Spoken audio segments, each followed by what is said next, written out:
Welcome back. We're going to dive back into the conversation with Brian because he sees some choices he has carved out, a few paths to publishing, and now we're going to get to some action steps. Brian, glad you stuck around. This is really good because in the last segment, those choices they're popping out and you're seeing that something special is here and something can happen. So how are you feeling right now?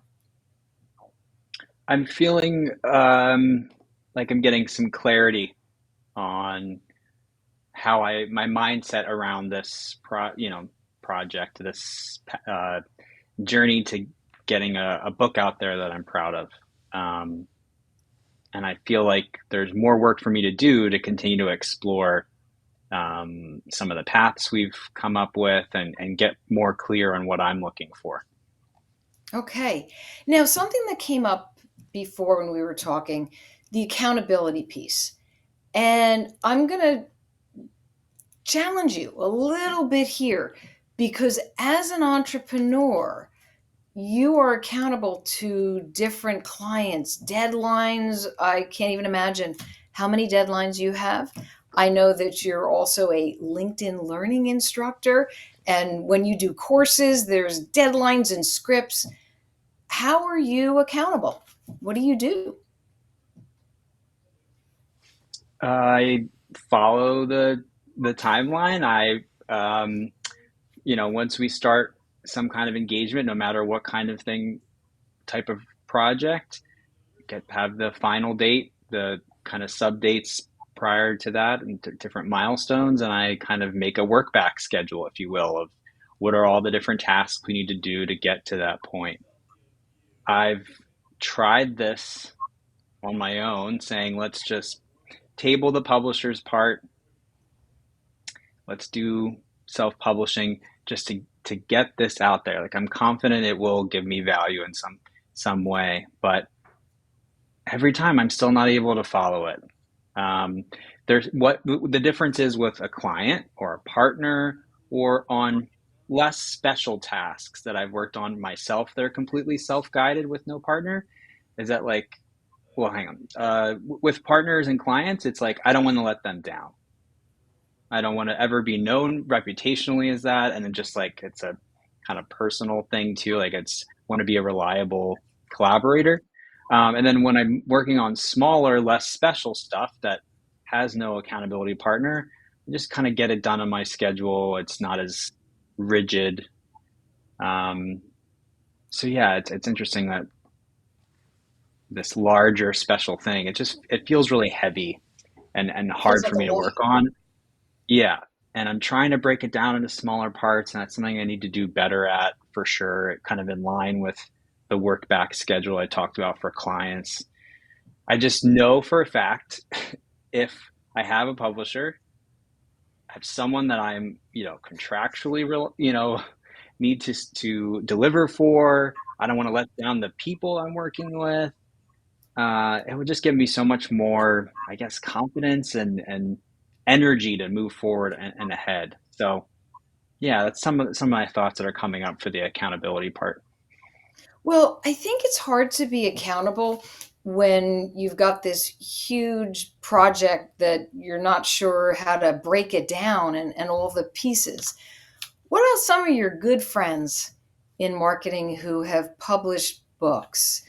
Do you think that some of your friends might be able to help you break it down and to see a picture that doesn't look as daunting and stifling and kind of get you over the, oh my gosh, here's a little chunk that I can attack?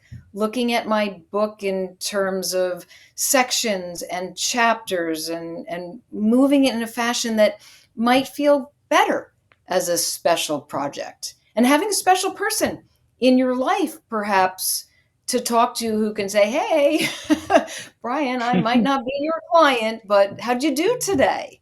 And you self Totally. reflecting with that person. Could that be a possible action step? For sure. Yeah. Why does it have to be someone that's paying me? Why can't it be you, another colleague, my A my friend, yes. husband, whoever, someone in my on my side that I fully trust to be like, hey, I'm holding you accountable. Don't let me down. Like that would certainly be helpful and something I haven't really explored.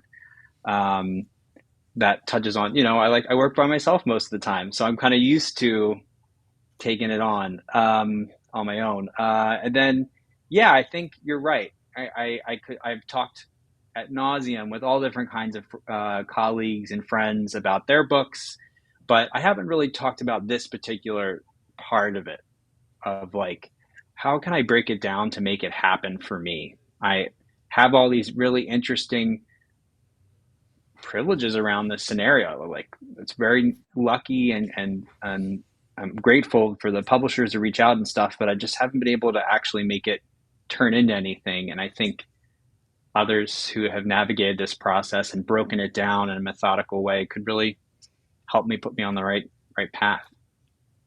Yes, there's people who care about you, who are your friends out there in the marketing world who would definitely help, because I find that our circle and even extended, people are willing to help because they know at some point you're going to give back. And that's what it's about. I do know that there's lots of choices in terms of, should I be writing this book and because I'm so passionate and I have got to get this story out, and then I learn from my friends how to approach the publisher, or do I let that publisher work with me on the topics and the chapters? I'm not sure your thoughts on that, but you could go either way. If you have a strong passion and you get enough friends to be your accountability buddies, you could you can nail that book. And then you have something to be saying, this is what it looks like. How do you feel about that? Uh, that brings up for me, I just got to get started on whichever part. Right. That's what I Mhm. heard there. Um, this brings me back. I was in a bookstore in Ireland randomly, and I saw this career book, and I was like, "Wow, that looks like the cover." At least I bought it. I haven't had a chance to read it yet, but the cover and like the way it's addressing careers in the modern age, it's like a cool business book that would be the kind of one I would want, not the stuffy one that traditionally, might be boring, but like one that has like a nice mix of different approaches. I'm like, that's so cool. That's the kind of thing I would love to see on the shelf from me. And of course, I'm not going into the topic, but and I'm like, why can't I just start with the cover? If you want If the to. cover activate, it just activated me, and I was like, well, whatever. I know it's a lot, starting with the end. Um, but yeah, But what is creatively what you drives said, you. yeah, yeah, and that's starting to ring true to me. It's just like I have to start. It doesn't really matter which direction of like, okay, do I talk to my friends first, then do an article a week, or start with the articles and whatever, or a chapter a week. I think it's just getting going and making sure you have Yes. those parts in the process at some point. It's the momentum and it will increase as you dive in. And maybe it's not starting. I never started with an introduction. Never. That's not how it works. I usually picked an area that I felt really strongly in the book and then worked my way. The introduction is the last thing, and the conclusion was the last thing too. It was all parts in between. But there's different ways, there's all different types of processes. What are some other steps that from this conversation, some takeaways or steps that you could possibly take? I mean, exploring the range of other options out there, from what are the other hybrid players. I'm like familiar with it to a degree, but like there's surely other directions to take. Continuing to explore those like special circumstances outside of like the traditional paths we're aware of. That's something that's a standout to me. And maybe Um, talking bring to the people, if you do see the special circumstances, approaching the authors. I mean, you're 66 degrees of separation away from anybody, technically. Totally. Yeah, that was my next thing. You're ahead of me, like meeting with these folks that have done something unique in the book space. I'm just talking to them about it and seeing what they'd be willing to share, I think would go a long way. And similarly, like um, tagging in accountability partners. Now, it doesn't always have to be a client who's paying me.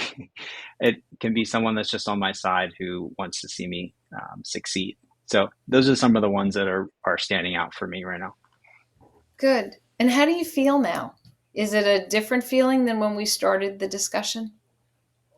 Yeah, I feel more hopeful that it's possible because it still will always feel big because I deem it something that would be special, but I feel more hopeful that it's possible. That is So thank really you. good to know. You're welcome, Brian. It was a pleasure. And I do hope to see, well, I hope to hear from you, first off, if you need an accountability buddy. And I hope to see that book on the shelves or online because you have a special case going for you. So thank Thank you. you. Okay, everybody, stay tuned. And after the break, you'll hear a little bit more and we'll talk about what happened with Brian and how he found a better path to get to publishing.